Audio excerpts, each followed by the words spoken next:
ગાંધીનગરથી સમાચાર વ્યાજખોરો બન્યા છે બેફામ। ઓફિસરના બંગલામાં રહેતા શખ્સની દાદાગીરી। મેહુલ ભરવાડ નામના યુવકની દાદાગીરી। ચંદન ઠાકુરના નામના યુવકને આપી ધમકી। મોટી ઓળખાણ હોવાનું કહીને ચલાવી લૂંટ। ચંદન ઠાકુરે આનંદ ભરવાડ સામે 5 લાખ લીધા હતા। રૂપિયા ચૂકવી દીધા હોવા છતાં પણ ધમકીનો આરોપ। ચંદન ઠાકુરે પોલીસમાં નોંધાવી ફરિયાદ। हिंदू मुस्लिम समाजनी एकताना अद्भुत दर्शन करावे तेवी घटना મહેસાણામાં બની છે। મહેસાણાના કડીના મેળા આદરજ ગામે પાટીદાર અગ્રણીના સ્વખર્ચે સતત ત્રીજા વર્ષે સમૂહ લગ્નનું આયોજન કરવામાં આવ્યું। આ કુલ 28 દીકરીઓ છે સર્વજ્ઞાતિ સમૂહ લગ્ન કે જે આજની તારીખમાં મોંઘવારીના દિવસોમાં ગરીબનો મધ્યમ વર્ગના જે લોકો રહેલા હોય છે જેને લગ્ન વખતે મોટા બધા અઢળક ખર્ચા હોય છે એના બચાવ પેટે આ સમૂહ લગ્નનું મેળા આદરજ ગામે અહીં આયોજન સરસ મજાનું કરવામાં આવેલું છે। અહીંયાથી મેં શરૂઆત કરી છે। હવે બરાબર દરેક જગ્યાએ આ રીતનું થવું જોઈએ આયોજન તો સારું રહેશે। હવે મુસ્લિમ સમાજને હિન્દુ ભાઈઓના મદદથી અમે આ સમૂહ લગ્ન યોજેલું છે। આ એકતાના ભાગરૂપે અમે જોયેલા નથી, આ પહેલી વાર જોઈએ છે। હિન્દુ ભાઈ ને મુસલમાનના જે બેન દીકરીઓના જે લગ્ન થાય છે અમે પહેલી વાર જોઈએ છે।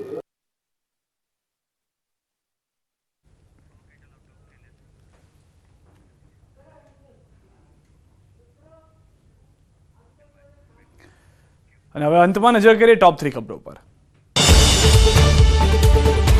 જેની ઉંમરનું ફોર્મ મંજૂર રાખવામાં આવ્યું। સોગંદનામા મુદ્દે ભાજપે ઉઠાવ્યો હતો વાંધો। આજે બોટાદ ગઢડા ગોપીનાથજી ટેમ્પલ બોર્ડની ચૂંટણી યોજાઈ। આચાર્ય અને દેવ પક્ષ વચ્ચે ચૂંટણી જંગ। 6 બેઠક પર 12 ઉમેદવારોનું ભાવિ seal.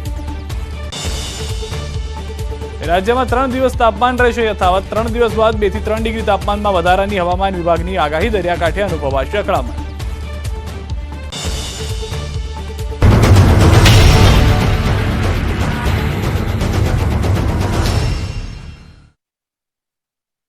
Charuset, 25 years of igniting success.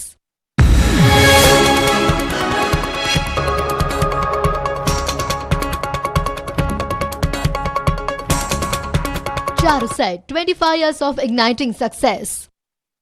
મામલે સુનાવણી હાથ ધરાઈ। બપોર બાદ ભાજપ અને કોંગ્રેસના ઠેકેદારો લીગલ ટીમ પહોંચી હતી। 1 કલાકની દલીલો બાદ પણ સોગંદનામાનું કોકડું ગૂંચવાયું જ રહ્યું। હવે આવતીકાલે 10 વાગે ફરી ચૂંટણી અધિકારી સુનાવણી કરશે।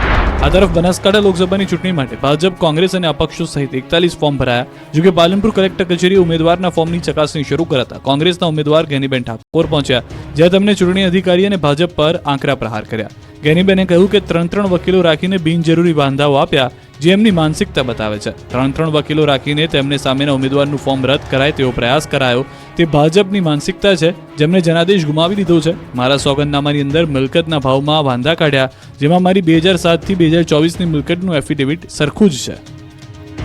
પંચમહાલ બેઠક માટે ઉમેદવારોએ જમા કરાવેલ ફોર્મની ચકાસણી કરાઈ। ગોધરા ખાતે મુખ્ય ચૂંટણી અધિકારી સમક્ષ યોજાયેલી આ ચકાસણીમાં ભાજપના ઉમેદવારના પ્રતિનિધિએ કોંગ્રેસના ઉમેદવારના નામાંકન પત્રમાં ક્ષતિ હોવાનું જણાવી રદ કરવા રજૂઆત કરી હતી। જોકે જિલ્લા ચૂંટણી અધિકારીની ચકાસણીના અંતે ઉમેદવારી પત્ર મંજૂર કરાયું। આ તરફ ખેડામાં ભાજપ કોંગ્રેસના ઉમેદવારોના પ્રતિનિધિઓની હાજરીમાં ઉમેદવારી પત્રોની ચકાસણી શરૂ કરાઈ। અપક્ષ ઉમેદવારો પણ ફોર્મ ચકાસણી માટે પહોંચ્યા। 15 ઉમેદવારોએ 25 ફોર્મ ભર્યા હતા, જેમાં ઓબ્ઝર્વર, મુખ્ય ચૂંટણી અધિકારીની હાજરીમાં ફોર્મ ચકાસણી કરવામાં આવી। ચકાસણી દરમિયાન 2 ફોર્મનો અસ્વીકાર કરાયો। હવે કુલ 15 ઉમેદવારમાંથી 13 ઉમેદવાર મેદાનમાં રહ્યા। હવે ચકાસણી બાદ 22મીએ સાંજે કેટલા ઉમેદવાર છે તેનું ચિત્ર સ્પષ્ટ થશે। અમરેલીમાં પણ ઉમેદવારી પત્રોની ચકાસણી શરૂ કરાઈ। અધિકારીઓ દ્વારા ફોર્મ ચકાસણીની પ્રક્રિયા હાથ ધરાઈ। આ દરમિયાન ભાજપ, કોંગ્રેસના ઉમેદવારના પ્રતિનિધિઓ હાજર રહ્યા। મહત્વનું છે કે અમરેલી લોકસભા બેઠક માટે કુલ 11 ફોર્મ ભરાયા છે। લોકસભાની ચૂંટણી નજીક આવી રહી છે, ત્યારે મતદારોને રીઝવવા માટે ઉમેદવારો અવનવા કિમિયાઓ અજમાવતા હોય છે। ત્યારે મહેસાણાના ચિત્રો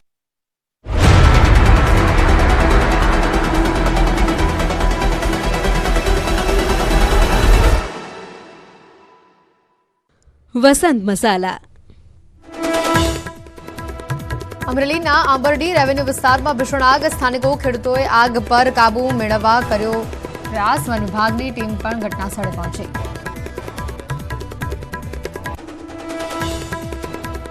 ઉમરેઠમાં દીપડાએ પશુનું મારણ કરતા ખૌફ। સુરેલી ગામમાં દીપડો દેખાવાનો વિડીયો વાયરલ થયો। દીપડાને પાંજરે પૂરવાની માંગ। સુરતમાં લોકસભા ચૂંટણીને લઈને મોટા સમાચાર। કોંગ્રેસ ઉમેદવાર નિલેશ કુંભાણીનું ફોર્મ અમાન્ય। આગામી લોકસભાની ચૂંટણીમાં વધુમાં વધુ મતદાન થાય તેવા પ્રયાસો જૂનાગઢ તંત્રએ હાથ ધર્યા છે.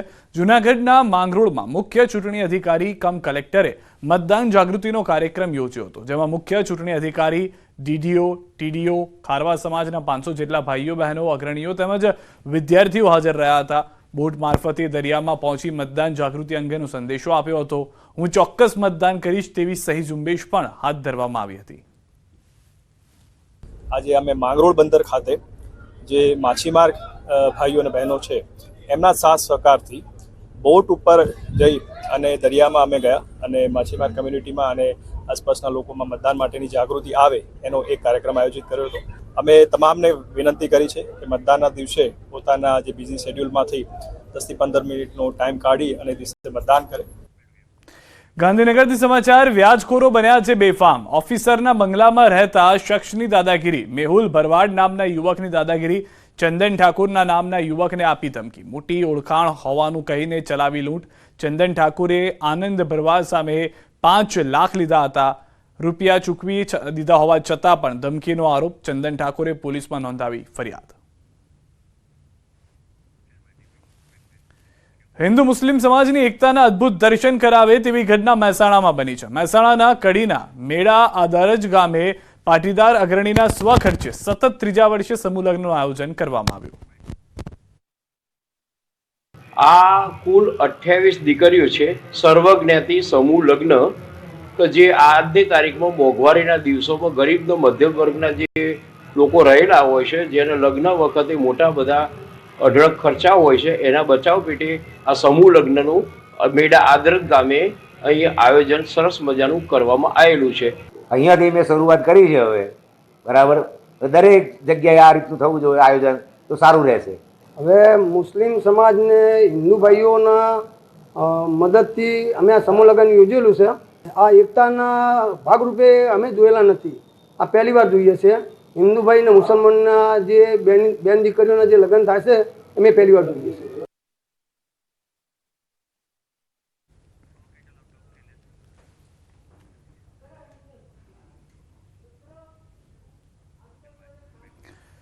અને હવે અંતમાં નજર કરીએ ટોપ 3 ખબરો પર. અંતે જેની ઉંમરનું ફોર્મ મંજૂર રાખવામાં આવ્યું. સોગંદનામા મુદ્દે ભાજપે ઉઠાવ્યો હતો વાંધો. આજે બોટાદ ગઢડા ગોપીનાથજી ટેમ્પલ બોર્ડની ચૂંટણી યોજાઈ. આચાર્ય અને દેવ પક્ષ વચ્ચે ચૂંટણી જંગ. 6 બેઠક પર 12 ઉમેદવારોનું ભાવિ સીલ. રાજ્યમાં 3 દિવસ તાપમાન રહેશે યથાવત. 3 દિવસ બાદ 2 થી 3 ડિગ્રી તાપમાનમાં વધારાની હવામાન વિભાગની આગાહી. દરિયાકાંઠે અનુભવાશે અકળામણ.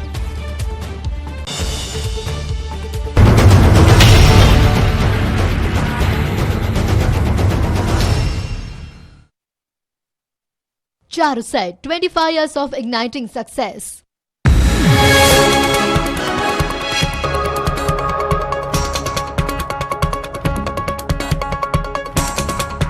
Charuset, 25 years of igniting success. Amazon મામલે સુનાવણી હાથ ધરાઈ. બપોર બાદ ભાજપ અને કોંગ્રેસના ઠેકેદારો લીગલ ટીમ પહોંચી હતી. 1 કલાકની દલીલો બાદ પણ સોગંદનામાનું કોકડું ગૂંચવાયું જ રહ્યું. હવે આવતીકાલે 10 વાગે ફરી ચૂંટણી અધિકારી સુનાવણી કરશે.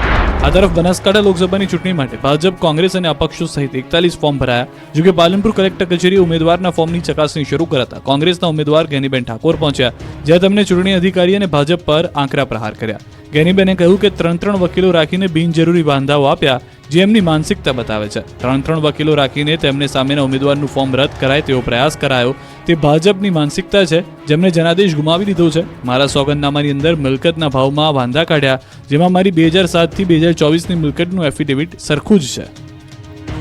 પંચમહાલ બેઠક માટે ઉમેદવારોએ જમા કરાવેલ ફોર્મની ચકાસણી કરાઈ. ગોધરા ખાતે મુખ્ય ચૂંટણી અધિકારી સમક્ષ યોજાયેલી આ ચકાસણીમાં ભાજપના ઉમેદવારના પ્રતિનિધિએ કોંગ્રેસના ઉમેદવારના નામાંકન પત્રમાં ક્ષતિ હોવાનું જણાવી રદ કરવા રજૂઆત કરી હતી. જોકે જિલ્લા ચૂંટણી અધિકારીની ચકાસણીના અંતે ઉમેદવારી પત્ર મંજૂર કરાયું. આ તરફ ખેડામાં ભાજપ કોંગ્રેસના ઉમેદવારોના પ્રતિનિધિઓની હાજરીમાં ઉમેદવારી પત્રોની ચકાસણી શરૂ કરાઈ. અપક્ષ ઉમેદવારો પણ ફોર્મ ચકાસણી માટે પહોંચ્યા. 15 ઉમેદવારોએ 25 ફોર્મ ભર્યા હતા, જેમાં ઓબ્ઝર્વર, મુખ્ય ચૂંટણી અધિકારીની હાજરીમાં ફોર્મ ચકાસણી કરવામાં આવી. ચકાસણી દરમિયાન 2 ફોર્મનો અસ્વીકાર કરાયો. હવે કુલ 15 ઉમેદવારમાંથી 13 ઉમેદવાર મેદાનમાં રહ્યા. હવે ચકાસણી બાદ 22મીએ સાંજે કેટલા ઉમેદવાર છે તેનું ચિત્ર સ્પષ્ટ થશે. અમરેલીમાં પણ ઉમેદવારી પત્રોની ચકાસણી શરૂ કરાઈ. અધિકારીઓ દ્વારા ફોર્મ ચકાસણીની પ્રક્રિયા હાથ ધરાઈ. આ દરમિયાન ભાજપ કોંગ્રેસના ઉમેદવારના પ્રતિનિધિઓ હાજર રહ્યા. મહત્વનું છે કે અમરેલી લોકસભા બેઠક માટે કુલ 11 ફોર્મ ભરાયા છે. લોકસભાની ચૂંટણી નજીક આવી રહી છે ત્યારે મતદારોને રીઝવવા માટે ઉમેદવારો અવનવા કિમિયાઓ અજમાવતા હોય છે. ત્યારે મહેસાણાના ચિત્રો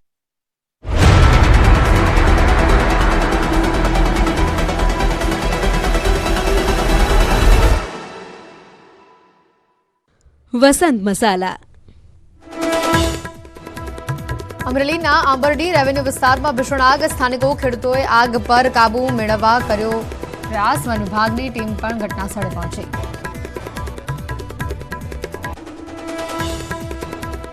ઉમરેઠમાં દીપડાએ પશુનું મારણ કરતા ખોફ. સુરેલી ગામમાં દીપડો દેખાવાનો વિડીયો વાયરલ થયો. દીપડાને પાંજરે પૂરવાની માંગ.